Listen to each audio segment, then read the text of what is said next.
Nos golpea el tufo que se desprende de algunos comunicados de guerrilleros urbanos. Al olisquearlo, reconocemos esos miasmas y nuestra saludable repugnancia hacia cárceles y carceleros nos alerta. Ahora los guerrilleros actuantes se muestran tal cual son, se han sacado la careta y proclaman libertad y justicia, sí, pero para unos, para otros, represión y cárcel. Vuelven a dividir a los hombres en represores y reprimidos, buenos y malos, o si queréis, en santos y demonios. Han dado vuelta a la tortilla. Por todo esto, la cárcel del pueblo hiede. A través de sus muros, levantados con palabras como libertad, justicia social, revolución, escapan miasmas que atosigan y asquean. Esto no fue publicado en ningún diario de derecha, sino en el diario La Protesta, el diario anarquista. Es decir, para la autora, Elma González, hija de un famoso anarquista de otra época, todo eso podía ser de izquierda, pero anarquista no era. Reduplicaba la sociedad existente. Cárceles y ejércitos son algo que, propio de la sociedad de la dominación. Un nuevo tipo de sociedad no puede tener estas cosas. Por lo tanto, además de ser parodias de alguna forma de lo que ya existía. Por eso digo, ¿qué saber había sobre esos crímenes? ¿Qué saber había sobre lo que había ocurrido antes? Pero también, ¿qué climas de época había? No había un solo clima de época, había distintas posiciones sobre la cuestión.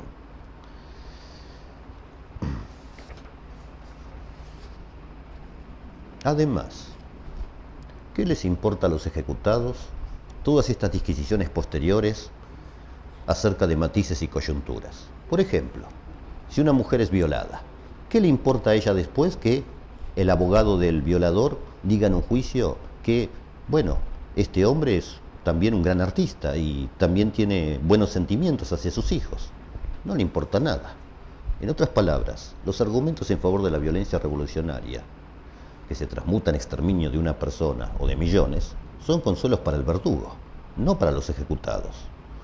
Las personas, aun las más malas que hay en el mundo, una vez que están sometidas, quedan entregadas a la piedad de quien ha triunfado. Por lo tanto, lo que se estaba discutiendo en la carta, en las respuestas a Oscar del Barco, son las posibles justificaciones para quitar esas vidas, no el derecho ni la voluntad de los ajusticiados a vivir. Y esto es algo que también debe ser pensado, es decir, en qué medida alguien que ha triunfado tiene el derecho a no tener piedad con sus víctimas, aún con la más mala de todas. Por eso creo que lo que estaba en juego en la postura de Oscar del Barco, no me refiero a sus argumentos, sino a él mismo, es una cierta forma de impopularidad.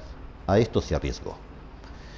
El modo en que los intelectuales, en las respuestas a Oscar del Barco, comprendían la muerte del enemigo, o que muestran comprensión hacia el papel de la violencia revolucionaria, a mí me hace acordar al papel escénico que en otras épocas cumplieron sacerdotes, obispos y papas, para quienes matar estaba mal, salvo los comprensibles casos de los judíos, los herejes y las mujeres que se portaban mal.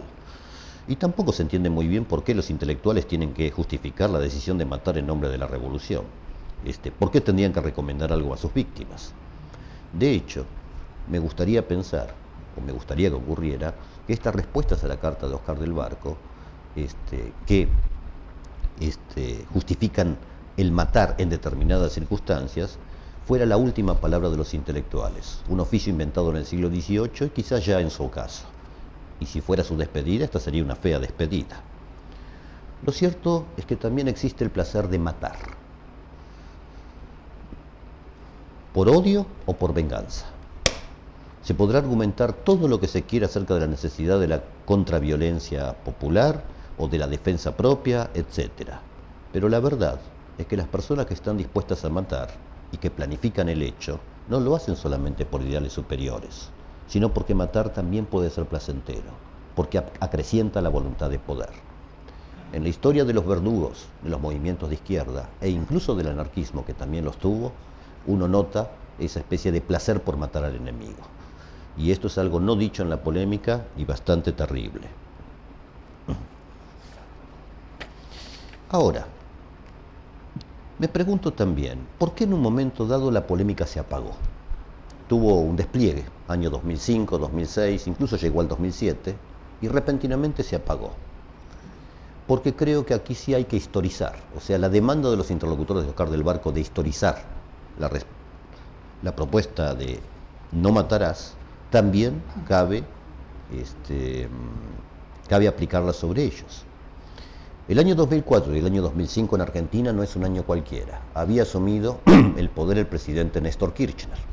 Por lo tanto, creo yo que la carta de Oscar del Barco resultaba ser un balde de agua fría para todos aquellos que comenzaban a entusiasmarse con la aparición de Néstor Kirchner en escena. Dicho de otra manera, la carta llegaba en el momento justo, es decir, en mal momento.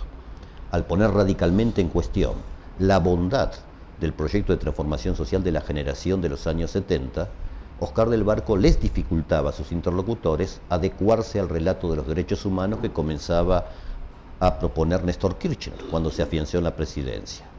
Es decir, para decirlo de otra manera, negarse a revisar radicalmente las ideas revolucionarias de la década de 1970 era una precondición para poder ofrecer acompañamiento intelectual al gobierno de Néstor Kirchner, que pretendía recuperar esa energía del pasado como relato.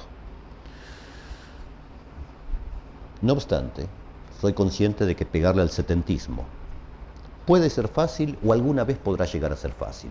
De la misma manera que la generación de fines de la década de 1950 y principios de la década de 1960, es decir, la generación de contorno, la generación de la nueva izquierda, la generación entusiasmada por la Revolución Cubana, cuando le pegaba a Victoria Ocampo y a la revista Sur y a la generación liberal anterior, también era fácil, era pegarle un leño caído.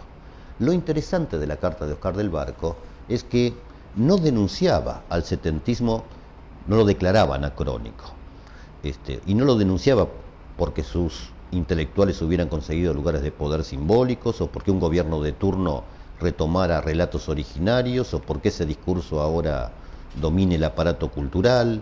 No. Oscar del Barco los combinaba a volver atrás, a un lugar imposible, a revisar sus propios fundamentos supuestamente benéficos. Mucho más, porque el proyecto de los años 70 ya no existe más, solo existe como relato, en definitiva, es decir, una lucha en la memoria, o como una cierta reivindicación que aparece, en este caso, por el gobierno de turno en Argentina.